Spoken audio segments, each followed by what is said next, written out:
Hello folks, welcome to the Urban Rider Studio. We have two brand new helmets from the company Showei. The first is in front of me here. This is the GT Air 3. It is an improvement over the version to my right hand side here, which is the GT Air 2. So we have this to illustrate some of the differences. We also have a new helmet called the NEOTEC 3, which shares a lot of the same function you'll find here. But the biggest difference is that that helmet is a modular helmet, so you can of course lift the chin bar on that and ride it in the open position, which can be quite a useful thing. I will drop links in the description if you want to check that out for yourself. These have a starting price of £530 as of the making of this video. They go up to £650 depending on the graphic that you choose. Now there are a number of improvements you'll find across this generational difference between the second and third versions. I'll do my best to point them out as we go through, but the biggest one is that this is now ECE 2206 safety standard approved, which basically means that it goes through a stricter set of safety tests, so it will give you a little bit more peace of mind. And typically between the generations, if you go for ECE 2205 compared to 2206, the helmets tend to be a little bit bigger, although on this occasion, if there is a difference, it is negligible. You can see them here lined up side by side, and I would have said I can tell much of a difference at all. Both of these are a size medium. They also tend to be a little bit heavier, which is true on this occasion. It's under 100 grams. I think it's around 80 gram increase between the two helmets that you can see here. But if I was to do a blind test and just pick them up with my eyes closed, I'm not sure I'll be able to tell a difference, because ultimately they still feel pretty comfortable, pretty lightweight, and that's not going to affect your comfort on the bike at all. Some other key differences to point out, which I will go into more detail on, is that the ventilation has been improved, the intercom system has been improved as well, and sound dampening as well. They list that as an improvement. They use the same composition of materials for the outer shell. So that's something that they call their AIM multi-composite fiber construction, and they have a multi-density EPS liner on the inside to absorb shock. They also offer it in 3 different shell sizes. I believe the split is that it goes extra small, small and medium. It changes between medium and large, and changes again between large and extra large. If we look around the helmet, you can see that it has a similar shape throughout, but some of the details are different. Some of the venting, for example. One of the bigger differences actually is that you have this little lip here to cover the drop-down visor mechanism. So this little switch that you can use down there to use, there you go, and pop down the visor.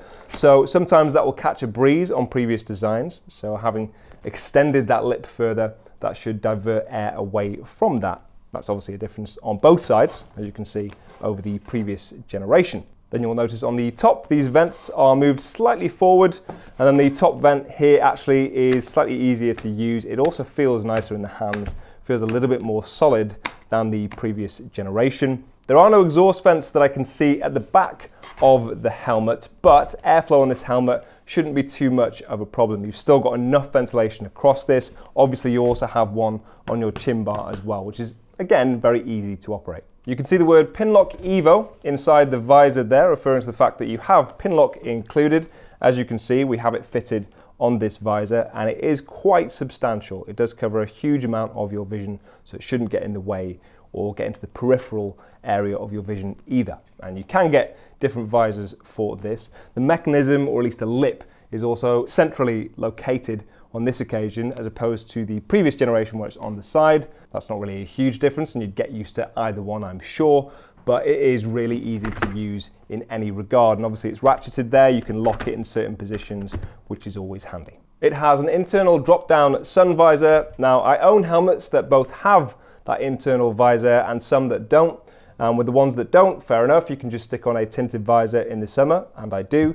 But it is obviously a lot easier, more functional, more versatile to have an internal visor like you have on display there. You can change that out if you want to. You can swap it for a different tint if you need. Another accessory you might want to check out for this helmet is an intercom system, or a comms unit. They actually make one specifically for this helmet. It's designed by Senna, and it's very slimline. It just fits around these cutouts here, and those have been redesigned, but the new one is improved, and it is even more discreet and slimline. There are some deep pockets around your ears, so you can fit speakers on the inside. Now, you can use a different intercom system if you want to. The only thing I will say is that you might find space a bit of an issue as far as mounting it. So if you can, it would be better to go for the version that is actually integrated to this helmet. But if you're happy to find a spot on here for your own intercom system, you could do that. It's also worth bearing in mind that in the UK, helmets are VAT exempt, but that also extends to accessories as long as they are bought at the same time as the helmet. So if you are planning on buying an intercom system or a visor, then you're better off buying that all together with the helmet because you will get a discount on there. You can check our website for more details on that. Now, when it comes to sizing and fit, Shoeis are remarkably universal. We've tried this on amongst a number of our team and they've all said it is a comfortable fit. Just make sure you get the right size for yourself. The liner is fully removable and washable if you need to take that out. You can see it's got an oversized chin curtain. You can remove that if you want to increase airflow. Same goes for the breath guard, and you can also take out the little fly shield or bug shield on the inside as well if you ever need to clean that. You can see this has emergency tabs, so the emergency services can get the cheek pieces out even quicker and easier. And you have a micro ratchet system for your neck, which is really quick and easy to use. A lot easier to operate with gloves, I have to admit, over a double D-ring system, and it is nice and secure. And it's an improvement over the previous generation. If I just lift this one up as well, you can see that the strap was slightly thicker, slightly fatter on this one. And on the new helmet, it is ever so slightly thinner, so it is a more comfortable fit. Now, if you want to check these out for yourself, you can follow the links in the description. You will also find links down there for the NEOTEC 3, and you can let us know what you think of it in the comments section. I'll see you soon.